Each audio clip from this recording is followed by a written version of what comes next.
in the fall of 1971, I had been involved in my church since I was a child, but I'd gone through confirmation, but I never actually believed I was doing my parents' wishes. And there were friends I had at that point, the college group, and we went up to a Christian camp here in Southern California, the name of which I no longer remember. And I listened to the speakers and we played volleyball. And one night I realized I had been asking the wrong question. I had been challenging God to meet my standards of what it would take to be my God, for him to be real. And then I realized, well, if God is real, whether I believe in him or not is kind of beside the point. And so with that a little bit more humble attitude, I then said, well, God, if you're there, I'm here and I'd like you to come into my heart. And son of God, he did. I was sitting under a big redwood tree. It was the most remarkable experience. And went into the bookstore and looked at a table full of books. I had no idea who they were and just sort of randomly picked C.S. Lewis, Mere Christianity, and read that. It was pretty amazing. So I was involved in the youth group growing up, and all the way through high school pretty much just thought of it as a joke, as did most of my friends. But when I went to college, I was in the college group, and there were two guys who I had known all along.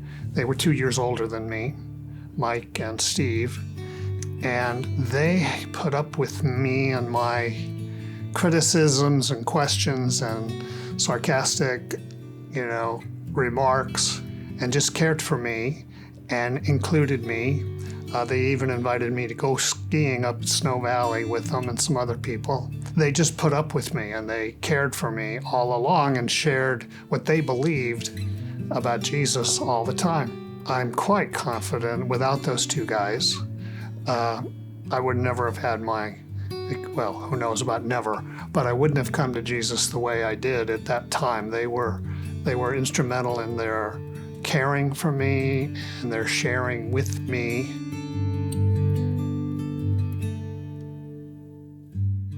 I've always been a head person, mental, intellectual type stuff.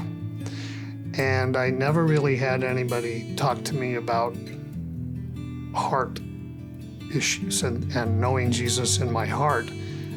I could always wrap my head around giving intellectual assent to there being a God, even to the idea of Jesus being resurrected. If God's God, he could do that.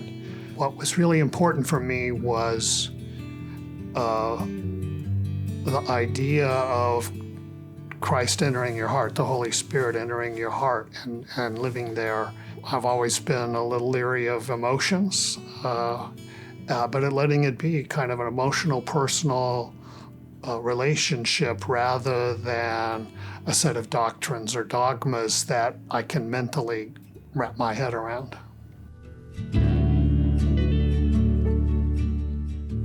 Yeah, as a young Christian, I never really had someone discipling me. I was more of a go it alone. I had Kathy, but when I was in my job at the University of Iowa, there was a campus minister. His name was Jason, and he was the first one to really sort of take an interest in me, talk to me about what was going on in my head.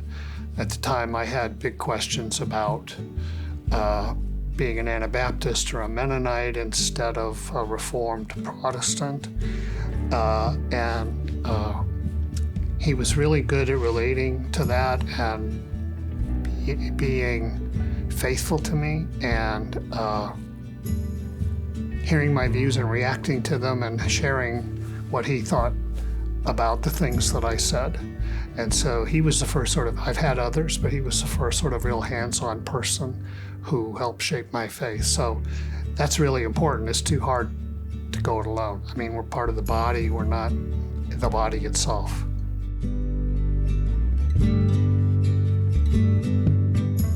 I do tend to approach things from an intellectual point of view, and I tend to be really good at discerning weaknesses and answering questions or suggesting alternatives. I'm not really good at laying out an idea and building an argument, but I'm really good at responding to questions, responding to criticisms. One of my favorite passages is that in Corinthians is we now see through a glass darkly, but we will see face to face. And I feel like we see through a glass darkly today, but I see different than you see, different than anybody else sees. But if we share our questions, share our doubts, share our lack of understanding with one another, we will come to a place that's closer to the truth.